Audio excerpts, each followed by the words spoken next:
Hello students, I hope you are all doing good. तो आपने recently जरूर सुना होगा कि इंडिया और यूएई, यूनाइटेड अरब एमिरेट्स, जिसमें आपको कैपिटल मिलेगी अबू धाबी और एक और बहुत बड़ा शहर मिलेगा दुबई, इंडिया और यूएई के बीच में एक न्यूक्लियर डील साइन हुई है। पर इसका वेपन से कुछ लेना देना नहीं है। ये ना असल में एक सिविल न्यूक्लियर डील है, जैसी हमने अमेरिका के साथ साइन की थी डॉक्टर मनमोहन सिंह जी के टाइम पे, फ्रांस के साथ है, रशिया के साथ है। क्या होती है सिविल न्यूक्लियर डील, ये कैसे काम करती है, हमारी यूएई के साथ क्यों साइन हुई, रिसेंटली यूएई ने वो कौन सा न्यूक्लियर पावर प्लांट है जिसको पूरा किया, हमारे न्यूक्लियर पावर प्लांट्स कौन से हैं, न्यूक्लियर में रिस्क क्या होता है, दुनिया में कौन कौन से न्यूक्लियर एक्सीडेंट्स हुए, सब कुछ यहाँ पर जल्दी से समझ ले। ठीक है, सबसे पहले तो ये समझो कि असल में ना न्यूक्लियर टेक्नोलॉजी दो तरह की होती है। एक होती है सिविलियन, जिसमें बेसिकली आप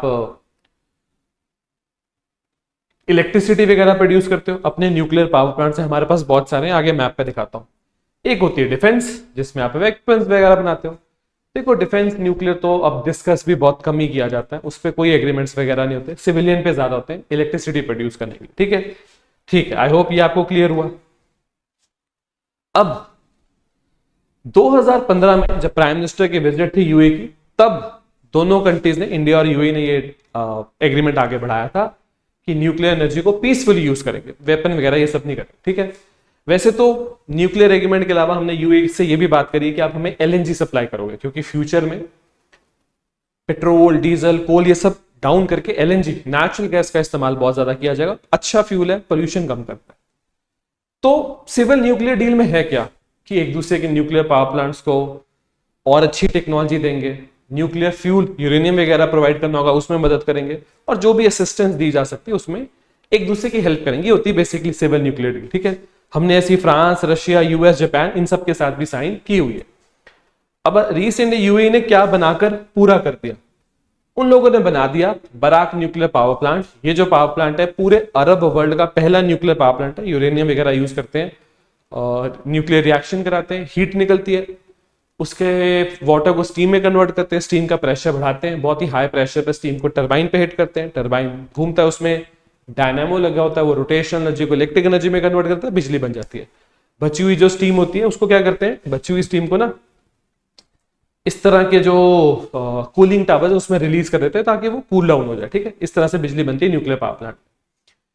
ये पूरे यूएई की 25% बिजली, 1/4 सिर्फ यहां से बन जाएगी। हमारे पास बहुत सारे हैं न्यूक्लियर पावर प्लांट, वो हमारी पूरी बिजली का 2% भी नहीं बना पाते, क्योंकि डिमांड बहुत ज्यादा है। इनकी इतनी नहीं है, मतलब ठीक है, पर पॉपुलेशन बहुत कम है। ठीक है, तो Barakah nuclear power plant UAE का पहला, पूरे अरब वर्ल्ड का पहला न्यूक्लियर पावर प्लांट है। अब ये ऑपरेशनल हो चुका है। बहुत महंगा पड़ा इनको, क्योंकि इन्होंने खुद नहीं बनाया, कोरिया से टेक्नोलॉजी ली है यहाँ पर। ठीक है, ठीक है, इसमें रिएक्टर्स कितने, हाँ इसमें आपको रिएक्टर्स देखने को मिलेंगे 4। जैसे हमारे न्यूक्लियर पावर प्लांट देखो, जैसे यहां पर कितने रिएक्टर्स है, 1 2 4 6 7 8, उसमें से 6 काम कर रहे हैं और 2 बन रहे हैं। मही बंसवाड़ा के भी 4 अनाउंस हो चुके हैं, अभी बने नहीं। कार पार के 2 काम कर रहे हैं, 2 बन रहे हैं। गोरखपुर वाले के 4 बन रहे हैं। इंडिया के न्यूक्लियर पावर प्लांट्स का एक बहुत ही अच्छा मैप है, बड़े आपके काम में आएगा।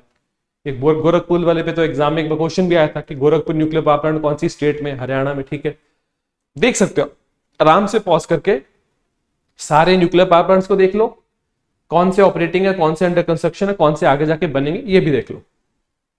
ठीक है, अब हमारी कंट्री में जितनी बिजली बनती है उसका कितने % कहां से आ रहा है, ये रिसेंटली इकोनॉमिक सर्वे में बताया गया था। अगर वही डॉक्यूमेंट मैं आपको बताऊं तो हमारी टोटल बिजली का आज भी 48% आता है कोल से, 6% के आसपास बनता है गैस, ये भी यूज होती है। लिग्नाइट 1%, ये भी ऑलमोस्ट कोल ही होता है। सोलर 19%, सोलर काफी बढ़ गया।